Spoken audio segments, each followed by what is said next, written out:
100 साल बाद हम यहाँ नहीं होंगे। मैं, तुम और वो तमाम लोग जिनसे हम मोहब्बत करते हैं सब ज़मीन के नीचे होंगे।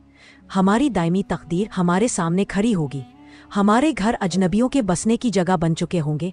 हमारी नौकरियाँ दूसरे संभाल चुके होंगे और हमारी चीज़ें उनके पास होंगी जो हमारा नाम तक नहीं जानते। बताओ, हम में से कौन अपने परदादा के वालिद का नाम याद रखता है?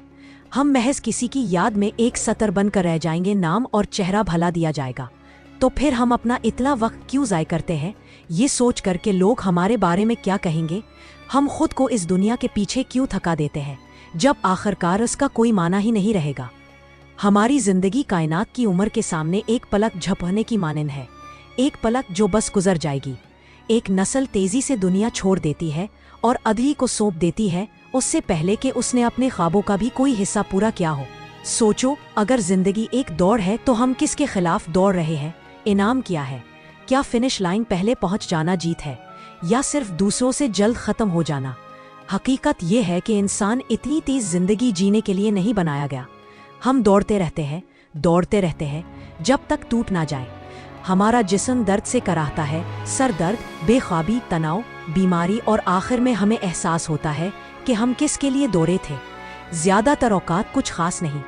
फिर एक लम्हा आएगा खामोशी और तारीकी में जब हमें एहसास होगा कि ये दुनिया कितनी छोटी थी, इसके पीछे भागना कितना ना समझाना था। हम चाहेंगे कि काश हमने अपना वक्त अच्छे कामों में गुजारा होता, दूसरों की मदद में लगाया होता और ऐसी चीजें छोड़कर गए होते जो हमारी मौत के बाद भी काम आए। मेरे प्यारे भाई/बहन, जब तक तुम जिंदा हो बदलने का वक्त है, सोचने का वक्त है। हमारी सफ़र की शुरुआत बाप के कंधों से होती है, माँ के रहम से निकलती है, ज़मीन की सतह तक आती है, फिर ज़मीन के नीचे जाती है और बिलाखिर क़यामत के दिन तक पहुँचती है। हर पड़ाव पर हम ऐसे मनाज़र देखेंगे जो हैरान कर देंगे और आखिर में हमारी मंजिल सिर्फ 2 होगी, जन्नत या राह। कितना दुख की बात है कि कोई आदमी अपनी मौत के दिन ही मस्जिद में जाए और कोई औरत इसी दिन ही अपनी पर्दाबंदी इख्तियार करे। हम कब तक इस गफलत में खोए रहेंगे? हम सुबह काम के लिए उठते हैं, परवाज से पहले घंटों पहले एयरपोर्ट पहुंच जाते हैं, अस्पताल की अपॉइंटमेंट के लिए वक्त से पहले खड़े होते हैं, मगर नमाज के लिए सो जाते हैं और कहते हैं मैं गहरा सो जाती हूँ। नहीं, जैसा कि अल्लाह ने फरमाया, तुम दुनिया की जिंदगी को तरजीह देते हो। ये सख्त सच्चाई है, मगर यही इसका सबक है, मेरे लिए, तुम्हारे लिए और हम सब के लिए।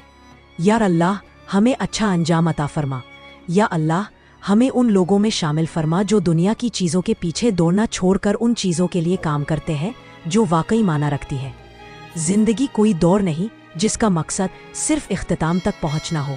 जिंदगी एक सफ़र है, तो आए उसे सुस्त करें और उसे उन चीज़ों से भर दे जो हमें अल्लाह से मिलने के वक्त काम आएंगी। आहिस्ती अपनाएं, क्योंकि आखिरकार हमें इसी की तरफ लौटना है।